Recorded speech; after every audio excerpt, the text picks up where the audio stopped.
chantent et ils dansent comme des professionnels. Dans cette édition, nous découvrirons la troupe de Sansa dans l'Allier, des habitants qui chaque été montent une comédie musicale. Victor Hugo à l'honneur dans une série pour France Télévisions. Nous nous rendrons sur les lieux du tournage en Dordogne au château de Garoube. Mais avant, partons sur les traces du bateau qui a transporté la Statue de la Liberté jusqu'aux États-Unis.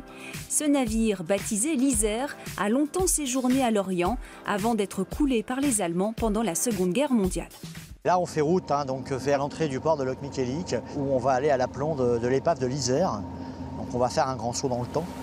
Parmi les 350 épaves de la rade de Lorient, celle de l'Isère est l'une des préférées de Christophe Sérino, plongeur et historien. La frégate de 62 mètres, sabordée et coulée par les Allemands en 1945, repose par 10 mètres de fond. Mais c'est un autre événement qui en a fait un bateau unique. Le navire a été missionné au printemps 1885 pour aller chercher à Rouen les caisses, donc 200 caisses, 210 caisses, dit-on, en bois, dans lesquelles avaient été positionnées les pièces détachées de la Statue de la Liberté. Dans les soutes du navire, 80 tonnes de cuivre et 20 tonnes d'acier. La sculpture de Bartholdi, offerte par la France, symbole de l'indépendance et de la liberté, arrive à bon port après un mois de mer et plusieurs tempêtes. Entré dans l'histoire, l'Isère fascine toujours. Sébastien Thiebaud a eu la chance de filmer l'épave pour le musée sous-marin de Lorient. Là, on peut voir les cales où ont été stockées ces fameuses caisses qui ont transporté la Statue de la Liberté. Et puis on peut le voir sur les images, c'est une épave où les membrures sont encore saillantes, beaucoup de tiges en métal dans tous les sens, donc il faut faire attention à ne pas se prendre dedans. Pour les amateurs d'histoire navale, l'Isère porte un autre symbole, celui de l'innovation. Construit en 1863 dans l'arsenal de Lorient, ce trois-mâts barque était à la pointe de la technologie, exactement comme cette frégate multimission.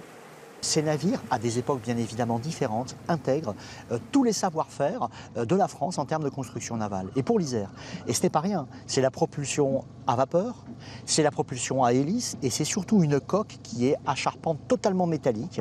Témoin de la mutation d'une marine en bois vers une flotte de bateaux en acier, l'Isère, engloutie depuis des décennies, occupe des deux côtés de l'Atlantique une place à part dans le patrimoine maritime. Victor Hugo, Ennemi d'État est la nouvelle série historique de France 2 avec Isabelle Carré et Yannick Chouara. Des épisodes sont en cours de tournage en Dordogne, un cadre architectural idéal pour recréer le Paris du 19e siècle. Tire les rideaux pour voir si on donne plus de contraste. Dernier réglage avant l'arrivée des acteurs. Autant vous le dire tout de suite, vous n'assisterez pas au tournage en cours. La scène est un peu sensuelle et la pièce trop exiguë. Mais dans la cour du château, quelques costumes, des figurants locaux et un look au poil, version 19e siècle. En règle générale, j'ai un peu de bouc, un peu de moustache, mais le bouc à l'époque ça ne se faisait pas. Donc du coup, voilà, on m'a dit de garder la mouche et la moustache. Cela fait à présent une dizaine de jours que l'équipe du film a pris ses quartiers à Liorac-sur-Louire.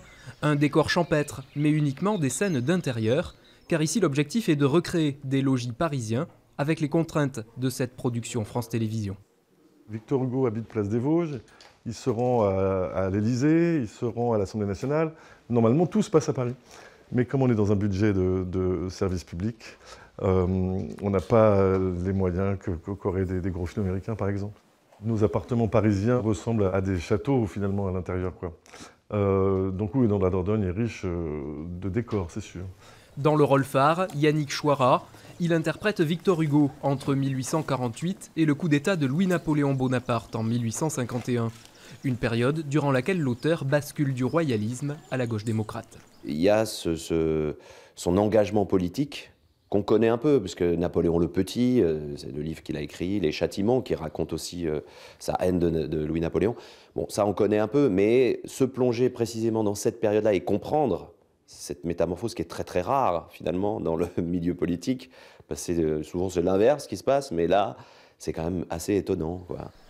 Suite du tournage à Périgueux dans les jours à venir, les 4 épisodes de Victor Hugo Ennemi d'État seront diffusés à la Toussaint sur France 2. Et pour terminer, Sansa, le Broadway de l'Allier. Cette petite commune monte chaque été une comédie musicale avec ses habitants. Des spectacles qui remportent un vif succès. Cette année, la troupe fête ses 20 ans sur un air de Jersey Boys. Cela fait 20 ans que les habitants de Sansa ont la comédie musicale chevillée au clocher.